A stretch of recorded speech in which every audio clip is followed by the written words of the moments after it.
Back to the Danny V Show. It is such a privilege to be back here with you again at episode 21. If you didn't watch episode 20, it was all about human-centered leadership, which I'm so super passionate about, which is such an exciting segue into the guest that I have joining us today, Fleur Madden. Fleur Madden is a powerhouse entrepreneur and women's advocate with over 2 decades in business, founding 4 companies and successfully exiting 3. As CEO and founder of the Ginsburg firm, she helps female founders scale and sell with confidence, making money on the way up and out. A top 25 businesswoman in Brisbane, an award-winning leader, Fleur's mission is to change the statistics for women in business by helping them build companies with real value and impact. From selling her first PR agency to a multinational at 23 to leading women-focused ventures like Freelancing Gems, she's proof that when women thrive, communities rise. I have the absolute privilege of knowing Fleur and knowing the passion that she has to support the women around her rise up and just celebrate every single win. So let's get into it. Welcome, Fleur, to the Danny V Show. It is such an honor to have you here to share all your wisdom with my listeners. Well, thank you so much for having me. I'm loving these 2 redheads. I know. Look today. Powerful redheads in the room. It's going to be a fiery session, isn't it? It certainly is. So I want to dive straight into all about you. So you're known for scaling and exiting and really uplifting women. And we had a really great conversation just before we went live today about uplifting women. And so I guess my first question to you is, what were the lines and the ties between Red Republic, then it was the Freelancing Gems, and then the Ginsburg firm? Would you like to share a little bit of that? And there was another business in there. There was another business in there too. There was Lulu and Lipstick, which was an online beauty company that sold unique brands from around the world.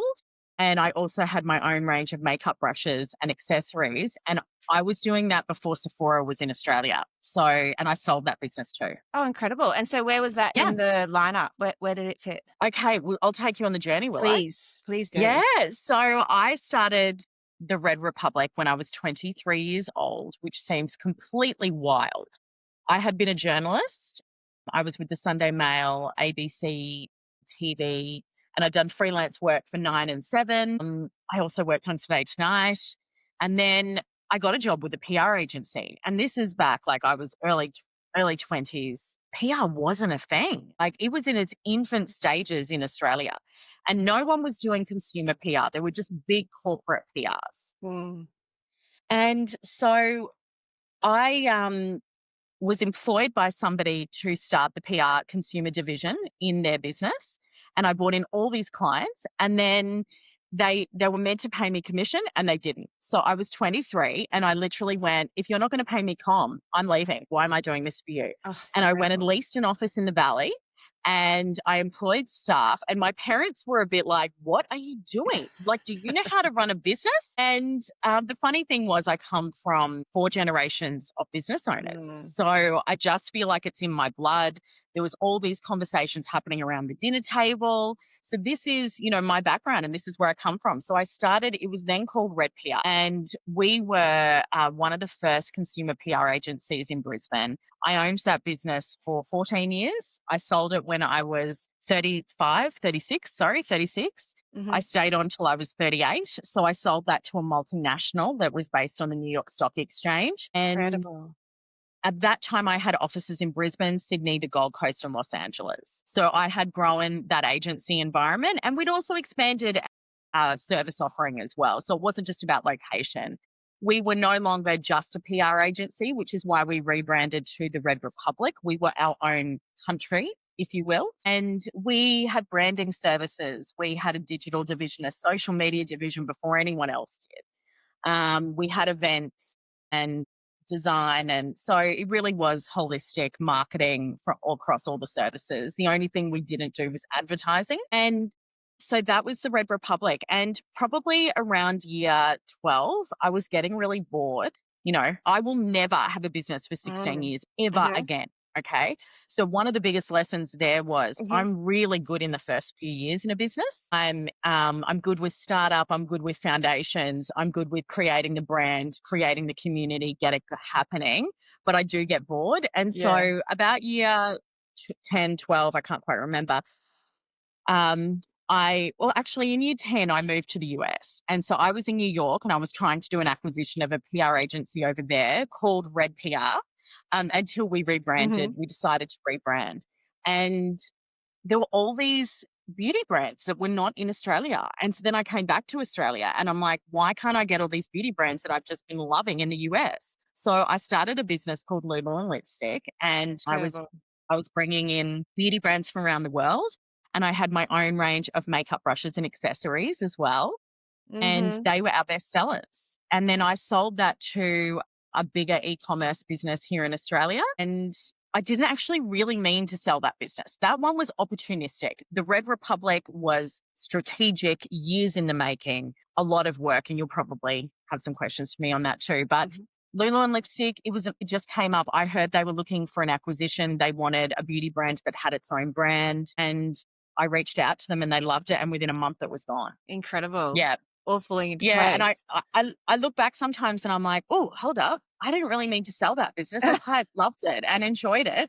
And then I actually thought I was retiring. I had sold both businesses and I was pregnant. I met my husband later in life and I was 38 and having a baby. And I kind of was like, "Oh, maybe I'm retiring." But then I did a lot of deep work on what was important to me about the next role. Mm. And I think that's really important to do at different stages in our careers and businesses. Like sometimes it's time to move on. Sometimes it's time to do something different. Yes. And doing that work on what's important to me right now about my career,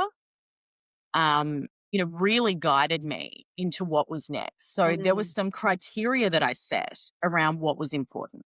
And I'm just trying to remember what they were, but I know one of them was I didn't want to play small. I didn't want to do what I had done before, but I wanted to use those skills to do something bigger.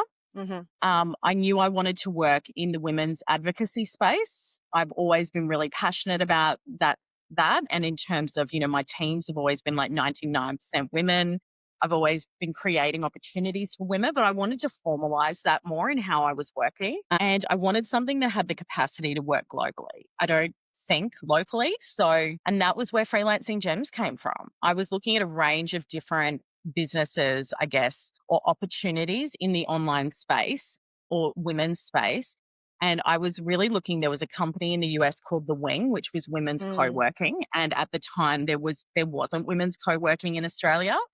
And so I went over and sort of looked at their business model and I loved it. And I loved what it was about, bringing women together to work together and uplift each other. And I was looking into that model and thank God I didn't do it because COVID hit and I would have gone broke. No one was going into the office. Yeah. So then I was looking at, okay, well, people were contacting me all the time to connect them to people. I'm a connector. Mhm. And they were like, "Can you connect me to this? Do you have a graphic designer? Do you have an administrative person? Do you have a great bookkeeper?" And I was like, surely there has to be like a website for women who freelance. And so I typed it into Google and it literally took me to a website in the US called Freelancing Females. And I'm like, wait up, there has to be a site in Australia. But there wasn't. And so with my business partner, Kirsty, we launched Freelancing Gems the month that COVID hit or like around then. Mm. Yes, I didn't realize it So was launched in COVID. yeah, it Yes. was. And like in our head, we were like, well, how long can this continue for? Right. Yeah. Like it can't continue on for too long. And in some ways, it was a perfect time to launch because there were like a million people out of work and it was redefining how we work. The 9 to 5 was dead. Flexibility was in and we had these opportunities to get amazing talent from Mm. anywhere in the world that you may never have had before in your business. So I think Freelancing Gems was definitely, we were really early adopters and maybe we were too soon in the market. It was tough. Like it was a hard business in terms of we had all these employers who still wanted people to come in working 9 to 5, but we had all these women and it's a huge untapped talent pool all over the world of women that don't want to work 9 to 5, that women who have meaningful contributions to make, enormous skills, but they need to work different hours or they need the flexibility. So we were very early on in that conversation and also with closing the gender pay gap for women who work for themselves. Yes. Women who consult traditionally charge 38% less than men. Mhm. Yes. So that was a really big piece that we were like on this mission that we were going to change that. And I am proud to say that 70% of the women on Freelancing Gems had given themselves a significant pay increase or upped their rates, etc., while they were on our platform. Incredible. Yeah, so that Congratulations. business, thank you, thank you. And that business did like really incredible work. We connected thousands of women with new job opportunities. Mm. And then I sold that business now a year and a half ago. And now I'm in the Ginsburg firm full time. So the Ginsburg firm I've actually had for 6 years, but it was always a side hustle. Mhm. So because of my entrepreneurial background, people were always coming to me saying, Fleur, I want to sell or I want to scale and I don't know how to do it. Could you advise me? And so I saw myself as a business advisor and in the Ginsburg firm, but I've come to understand I'm actually a coach. An incredible one And at that. thank you. And I'm just on a mission to make sure that women are successful in our businesses, that we are making enough money. Like, you're not in business to buy yourself a shitty job. Yeah, You're in I business agree. to make money. And so many of us do not put on our financial oxygen mask. And I've been there. That's why I can talk Yes. about it. Yes, Yeah, I agree with that so deeply, and money mindset for women. Yeah, it's like it's a taboo thing to talk about that they want to be wealthy, and I love that you're changing that narrative. It's just so important. it absolutely is. And also, it just grinds my gears that women retire with less super than men. It's Mm, something that it just makes me feel sick in the pit of my stomach yeah. because I guess if I look at all the work that I do, I actually do a lot of work in the not-for-profit space. And I'm the chair of Four Voices, Yes. which is a not-for-profit that supports women experiencing domestic violence and homelessness. Some of the women that are experiencing homelessness are because they've never been paid properly, Mhm. because they haven't had the same opportunities in the workforce. They don't have super. They were the generation that stayed at home to take care of children. Mhm. And they get to a certain stage in their lives where they don't have any financial security and they end up homeless. Like, it is a tragic It situation in really Australia is. Yeah. Yeah. and all around the world. So I think my passion for supporting women in business is we're here to make money, ladies, Yes. and Yes. that's Amen. okay. Yes, absolutely. I completely agree. Thank you so much for sharing your journey. And I love there was a part where you shared how you did the deep work. And this is what I work Mm, with my clients with. And I think that it's really important to know who you truly are to be able to expand and grow and scale. Because if you don't, the business journey isn't always easy. So then if you don't know who you are, then you have this whole identity crisis when you get to a business crisis. So it can be easier when you know who you are and what your values, mission, and your purpose is. And you speak about yours absolutely. so clearly. And to really step into that CEO of your business from Hmm. being a founder, that Mm, it's such a shift. It really is a shift because, when you're a founder, you're doing all the things and you're not even really delegating. You might have like a VA or mm, something like that, but you're not actually being the boss of your business. And I think women, when they haven't found that identity, they find it difficult to step into that next level that of who they are as a businesswoman. Would you be able to yes. share two behaviors that you truly stepped into to become a CEO in your businesses? Mm. So I guess the Red Republic was a business that grew and matured with me. Yeah. And I'm very proud of where that business got to under my Mm, leadership. But that required me to elevate every single year. No one is bringing this for me. I yeah. didn't have anyone above me leading me. And at that time also, I'm talking like 2000s, right? Coaching wasn't a big thing. There was like Brian Tracy International. I don't even know if that's still around. That's how long ago it was, right? Yeah. Showing my age now, everyone. I've just turned 45. And there wasn't coaching around. Business was more isolating than ever before. There wasn't social media. I wasn't seeing what other people were doing. So it absolutely was my responsibility to level up. Mhm. And I think I've always been really big into professional development. I don't believe we have all the answers here in Australia. So I'm really big into international conferences Mm. and pushing yourself out of your comfort zone. Yes. And how do you take yourself to that next level every year? And sometimes that's hard, right? You need somebody to keep you accountable and call you out when you want to play small. Yeah, and really stepping into that radical responsibility, isn't it? Like, take responsibility and ownership of who you are and who you wanna Yeah, become. absolutely. And I do think coaching so many women, I come across so many people that are in different stages of their business journey. And you do see people that don't, they haven't worked enough on their personal brand. Mhm. They're not 100% clear who they are. My personal brand has evolved. And I guess the biggest question when I sold the Red Republic was the Red Republic me, or was I the Red Republic? Ooh, I love And that question, Fleur. yeah, and like, I'm proud to say that she was her own person. Yes. And I call her she because it was mostly a female team.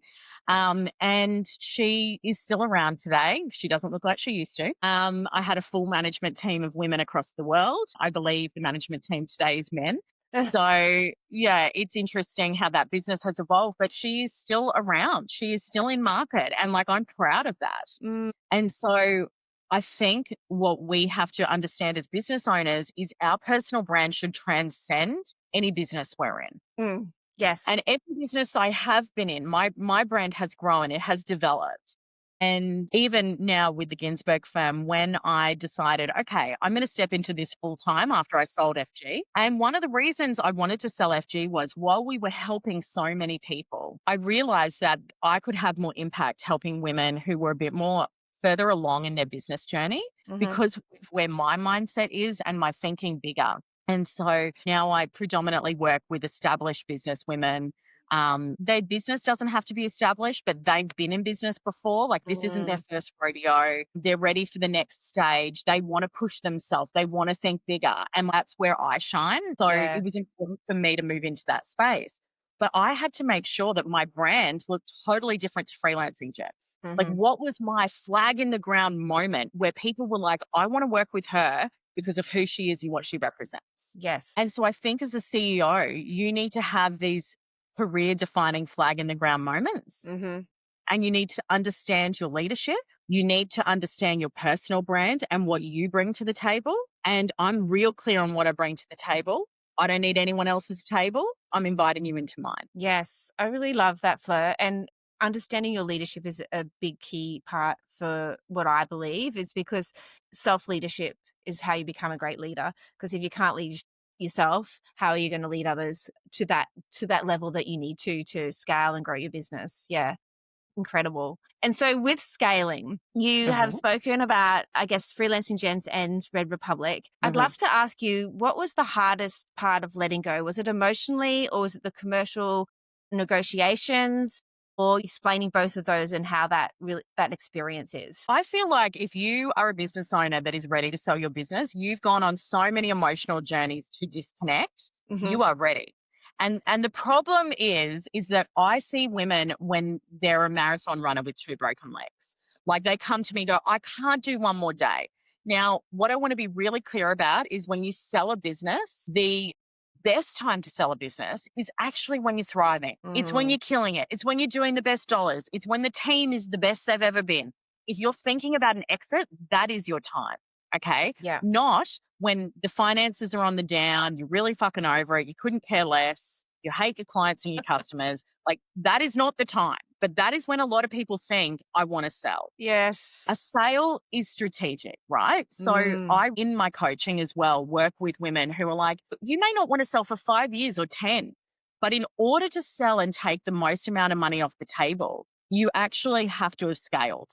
mm, Okay. So you have to have volume, or, whatever it might be in your business. We have to have scaled our business for somebody to want to buy our business. yeah. So that's why at the Ginsburg, I really work on scaling to sell one day, right? Yeah. So I want you to have the best chance to take money off the table. And emotionally, I think the Red Republic was probably my most emotional sale because that had been my baby since I was 23. And I had so many things that happened in my life in that time. I'd been divorced. I was about to get married to somebody else. I'd had 7 miscarriages. So much had happened in my life, but the Red Republic was my go-to. It was always there. It was everything I knew. So I just remember I was in the car with my husband and the George Michael song came on, Freedom. And it's like, Mm. there's someone else I've got to be. There's someone deep inside of me. And I was like hysterically crying. And he's like, what is wrong with you? And I'm like, there's I'm someone letting else I've got to go. be. And it's not the Red Republic. So I think Yeah. right? Mm, yeah.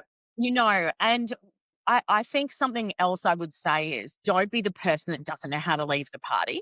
Like you miss your window. Don't stay past midnight. Yeah, yeah, you miss your window. And I see so many businesses, I won't mention any names, but I see businesses where I'm like, I can see they're struggling. 2 years ago, they were hot. Why didn't they sell then? Yes. Yeah. And so I think knowing when it's time to go is also a skill. Mm-hmm. Yeah. And I Yeah. guess that comes to that commercial negotiation, isn't it? So not having that, I guess, mindset of understanding your commercial standpoint in the industry. So I'm going to sell while I'm up instead of I'm going to sell when I really love what you said. What was it? The marathon runner with 2 broken legs. Definitely, definitely. Yeah. Okay, great. So we've been speaking a lot about like the scaling and the negotiations and the emotional let going. Let going. That's a good word, isn't it? Yeah, it worked for me. And I wanted to ask you about performing confidence. This is something that is my passion to speak about because performing confidence is so much out there, and especially with coaches, and that's a different podcast for a different day because there are coaches performing coaching out there. Mhm. So the difference between performing confidence in a business as being a CEO and actually authentic leadership and that true authentic leadership. I'd love to hear your view Mm. about that. I think we're always stepping into something before we're quite ready. Yeah. And that does have to come from inner work and confidence. Yes. And I think what I see from, and you would see this too with the people and women you're coaching, is confidence isn't something that you just are born with. Some people are more confident than others. I am more confident. People say to me like, are you nervous about getting up and speaking on this stage with a few thousand people? No.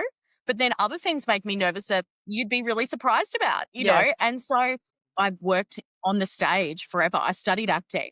I was a television journalist, right? I've Yes. emceed 1,000 functions. Getting up to present, that's fine for me. But there are other areas that I need to work on with my confidence.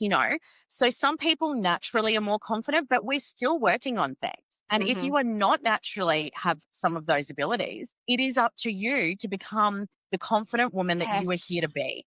I get disappointed about imposter syndrome in the way it stops women showing up to step into who we have come here to be. And if you cannot do it, it's not just letting yourself down, it's letting your family down because maybe you're not making as much money as you could be bringing. It's letting your future self down because there's opportunities that you're not stepping into because you're holding yourself back. Yes. So for anybody holding themselves back that's listening to this podcast right now, like what I'd say to you is, who have you come here to be? And start owning that. And how does she show up? How does she make people feel? And I'll give you a great example. So I am recently appointed the chair of Four Voices. And I, of course, said yes. Like, this is such an honor. And then a few weeks out from our first big one-day board meeting, I thought to myself, Fleur, who are you as the chairwoman? Like, what are you bringing to the table for everybody here? What is your leadership going to be here? Because it is different than the leadership I bring to the Ginsburg. So we are constantly being tested and pushed to step into new spaces. And it is up to us to meet that challenge. Yes. I love that so much. And stepping into that 2.0, that's what I like to call it. I think the Entrepreneur 2.0. Have you ever read that? No, I It's really haven't. good. Let me Jim write this Cook's his down. last name is. And Okay. and it speaks about stepping into your 2.0. So it's just so fantastic. And other people call it your future self and things like that. But what would she be doing? What would she be saying? How would she be showing up? Even what would she be wearing? Do you need to completely change what Yeah. that looks like? Oh, look, It's and just I such a have big changed my change. style many times over the years. Like at Freelancing Gems, I always had a floral dress on and sneakers. At the Red Republic, I always had a crepe knit suit from Scanlan on. Like Yeah. you have different personas. There's different versions of you in every Yes. business. Yeah. And how I ran the Red Republic is not how I run my businesses today. Like the world has changed, leadership has changed. It is just up to us constantly to be pushing ourselves to evolve. And I think you see that perhaps with the more mature generation. Sometimes they can't evolve. And not part of our generation that we're like, let's go to that next level. Let's learn new things. I want to know what's happening there. I'm hungry for information. I am an aggressive learner. Me too. If you are an aggressive learner, if you are chasing what is next. Now, look, that can also be tiring. I'm not like that 24 hours a day in my life, but I am like that in business. Yes. And I think there's business Fleur and then there's probably Fleur. Fleur. She sounds so cute. I'm funnier. I'm funnier and more relaxed than I am in business. I love it. I love it. And so with boundaries is a big one. So we're talking about leadership and there's leadership boundaries, but also boundaries as a CEO and scaling. When you think about boundaries and with your scaling specifically, what is one boundary that you set that really unlocked your growth? Well, that's a really interesting question. I don't know if I've ever been asked that question. Yeah. What I would say is that I don't know if I do have boundaries when I'm looking at growth. So if I'm looking at growth, I'm looking at how do I go bigger? What do I do here to take things to that next stage for my customers? I'm really big into that at the Ginsburg because if I can't take things to the next level for myself, how can I push them to Mm, take it to the next level in their business? yes. Yes. And so if people just saw me sitting around just doing my same coaching I've always done, Yeah. like that's not right, right? So for me this year, in terms of my growth, I was nominated for a business award. And honestly, my immediate reaction is probably what everybody else's reaction is. Number one, I don't have enough time. I'm not going to do that award submission. I don't have the time. And my second one was, have I done enough? And that was imposter syndrome creeping in, right? And Yes. the person that nominated me gave me a kick up the bum and went, what are you talking about? Have you done enough? And she pointed out some of the things I'd done. And then I got in Lauren from the Audacious Agency to actually write my submission. Now, I'm a finalist in the Stevie Awards in New York, and that means so much to me in my business because I used to live in New York, and it just, if I was going to be up for any award, this is like the best. I just feel so chuffed to have been in it. Mm-hmm. And I'm a finalist in the category for women supporting women. So for me, It's that was like perfect. me taking my business to the next level. Mm-hmm. And so I think you look at things, it's like, what is that thing that's going to be your next flag in the ground moment? So I don't know if I have boundaries around growth, but I guess what I would say is I'm not hungry at all costs, right? Like if Mm-hmm. that is the boundary, I still do have flexibility with my work. I have a family. I love seeing my friends, you know, I am a very really social person. If you're in Brisbane, you know that I'm at a lot of events. So those things are important to me. So I want to do amazing work, but not at all costs. Yeah. Yeah. So I guess that is my boundary. Yeah. And that's perfect, isn't it? Because the growth is so important. However, like the personal life is your boundary. So you're not going to let go of that to grow the No, business. Yeah. no, I'm not somebody that's sitting at my desk at midnight. I would have gotten staff in before I've done that. Like I guess something else because I've had much larger businesses with big teams. I know I can't do it all. I get the experts in. Yeah. Yeah. And Exactly. when I shine is actually when I've got people around me doing what they do best, which allows me to work on what I do best. And you said something before about how founders are in the trenches, basically. And I think that's a difference from stepping out of a founder mentality into a CEO mentality is like you are the leader, you are the visionary, but you are not doing the do every day. Yeah. And then understanding to bring in the people that can actually highlight what you can't do. Don't hire Yes. somebody who can do what you can do because you don't need to what you Two of shine you. in, especially because you can do everything, but actually stepping back from the mundane things that a CEO doesn't need to do. We're not experts at everything. I'm certainly not. I know where my area of expertise are, and I'll bring in the right people for the other areas. And I think maybe that's also definitely the difference is time and energy working on the business, not in the business. Yes, that's perfectly said. Perfectly said. Mm. Yes, thank you so much. And so, talking about PR, since you're a PR queen from the Red Republic, and thinking about the playbook for, I guess, a founder with less than Mm-hmm. 500K, and Yep. they don't really know the simplest way to really build that visibility stack. Where would they Yeah. start? Social media. Okay. Like, absolutely. You don't have to, nobody knows your turnover on social media unless you're putting it out there. And I must say, there are people putting it out there where I'm like, no, you're not turning over a few $1 million. No, you're not. Stop saying it. And then the ones of us that are, we're not talking about it. Like It's so people, true. yeah, it's interesting. People often say to me, like, you don't talk about the size of your businesses in the past. And we know that they had to have been significant with the number of staff you had, etc. And I'm like, but I don't need to, because if you look at my background, you'll know, like some of the people that are like, I'm turning over $1 million a month. I'm like, bullshit. You are not. Anyway, back to the question. Amen.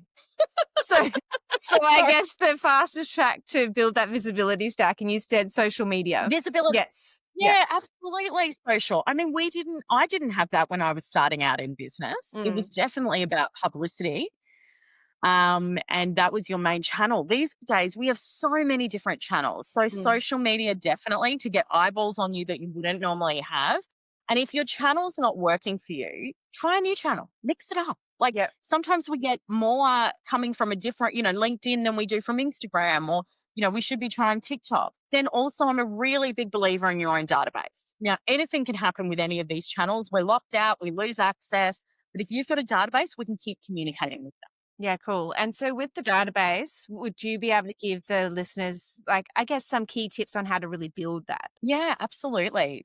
Look, I think building a database is you're coming at it from lots of different angles. The first angle I would say is use your social media to drive traffic to your site. Have a pop-up on your site where you're offering something that you can give away for free and that people would see value in that and they want to sign up for it. So for instance, for me, I have a digital download on preparation for a business sale. And I also have a competition where you could win a coaching session with me. And quarterly, I draw somebody out of that. So, they're the things that I'm driving traffic to my site to capture information. So that's one way. Every time I speak at an event, I get the data of who has attended that event so I can add them into my database with their permission, obviously. Yeah. I have a QR code with a downloadable at that event so that people can sign up to my database. So, events more, when I say events, I mean more like also industry type events when maybe you're a sponsor and you've got a pop-up there. That's a great opportunity as well to get data. So look, I talk a lot about data and followers. They're key indicators for me that my business is growing. I love that so much. Data and followers. Did you all write that down? Yes. Data and followers. And obviously from our data and followers, it's your job to convert them. That's our job, right? Yeah. But if you don't have the data and followers, we can't convert anyone. Yeah. Yes. Yeah. Incredible. And so I recommended the book before, Entrepreneurial. So it's BE 2.0 before. What would be one book you would gift a women in, emerging women in leadership? Well, I love Erica Kramer, the Queen of Confidence, and we've been talking about confidence. And it's funny because Erica's super direct, so am I. And sometimes I'm listening to her podcast and I feel like I'm listening to myself. I'm like, yes, I agree with that. That is so right. You find your people. And she has a great book, Confidence Feels Like Shit. Yes. And I think it's a great book to read to give you a kick up the bum, put on your big girl pants. Yes, I love come that. on. Yeah, and she's got a new book as well. I've got Erica coming on the podcast next year, which is exciting. Oh, fantastic. Yeah, Erica is brilliant. So, and if you've got an online course, Tina Tower's book is also fabulous. Yes. Or if you've got this, if you don't have an online course, but you've got this level of expertise that you want to share, then I would also suggest Tina's book as well. They're probably the recent business books that I've, read through. So, but yeah, there's so many. Oh, you know what? Believe It, IT. Okay. All right. Okay. And so that's Jamie Kern Lima, and she had It Cosmetics that she sold for $1 billion.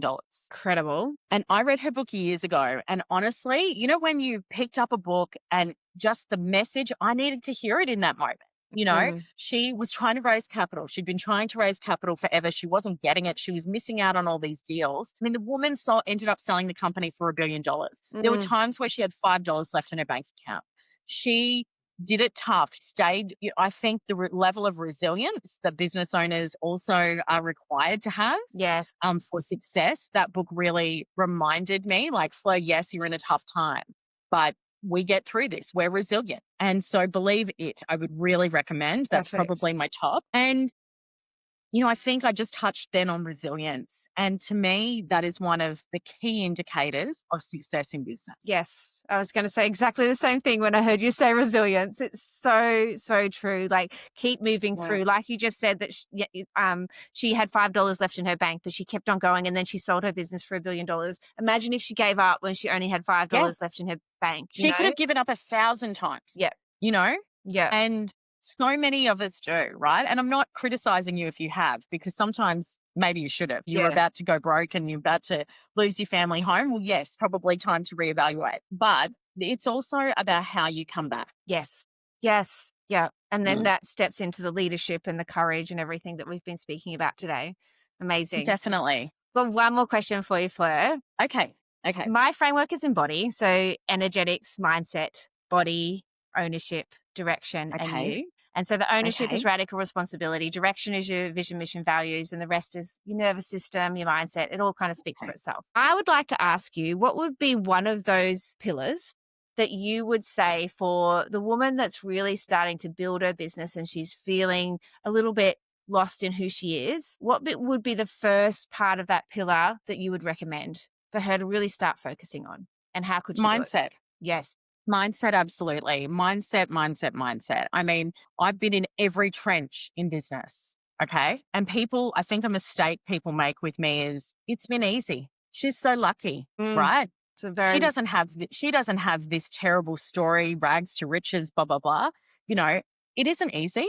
I've worked my ass off. You know, I have done the midnight shifts 1,000 times. I have experienced, I had a business during the GFC. We lost like every client overnight, and I had a mm, team of 10 at that point in time. yeah. You know, and I had no money coming in to pay these people. Like I have experience paying everyone else and not paying myself. I've been in every trench and I've known and I've gotten out of it. Yes. And I think the thing is, when you realize no one's coming to save you, a friend in business said that to me many years ago, and that was almost a light bulb moment. You have everything you need within you to get through this. Yes. Okay. Yes. And that resilience as well, that's coming back as well. Yep. That mindset and Absolutely. resilience. Yeah. If things are tough, how do we make it better? What's the one change you can make today that is going to change your business for the better? Yes. Okay. There's always something we can do. It might be small. Sometimes it might be, I've got to let go of a staff member because I can't afford them anymore. You know what? Make the call. Put on your big girl pants. Time to make it. Yes. Okay. So it might be, I don't have enough clients, right? What are you doing for business development? Okay. If it's not working for you, let's change it up. What's a small change you could make? So business is tough. And I think though, mindset, you know, I go to a lot of events. I listen to a lot of podcasts like your wonderful podcast. And I think learning from others and also having people around you. I know you have a mastermind Hmm. that's kicking off soon. I have a mastermind. There's a lot of people with masterminds, but they're exceptional for finding your tribe. Absolutely. Okay. And finding the right people around you. So those people recommend you, those people lift you up. Okay. And so I think like sometimes we can't help ourselves with our own mindset, but you need to surround yourself with people that give you new ideas, that make you think differently. So you go, okay, I can work on this. I got it. Yeah. Yeah. I love Okay. it. And I think too, when times are tough in business, getting up the next morning and going, what's one change I'll make today? I You want know, everybody to write and that down. What's one change you can make today to make your business better? I yeah, think that really helps you be positive, and there's so many different levels of mindset, but really activating that reticular activating system too, the RAS. So that helps you see the positive. So if you wake up in the morning and say, "Oh, my business is falling apart, I'm not doing everything right," then your brain's going to start looking for that evidence of that because yes, it doesn't understand negative, positive. And then so if you wake up and think, what's one change I can make today to make it better, then your brain's going to start looking for that. And that's just magic. So thank you so much for sharing that. oh, my pleasure, my pleasure. Thank you. It's been so wonderful to have you here. It's been It just has such been a great. I pleasure to appreciate it. learning so much from you. And I can't wait for my audience to come back and let us know what they've taken away. Give us a 5-star rating if you want to. Thanks so Oh, much. absolutely. Thanks for having Thanks, me. Fleur.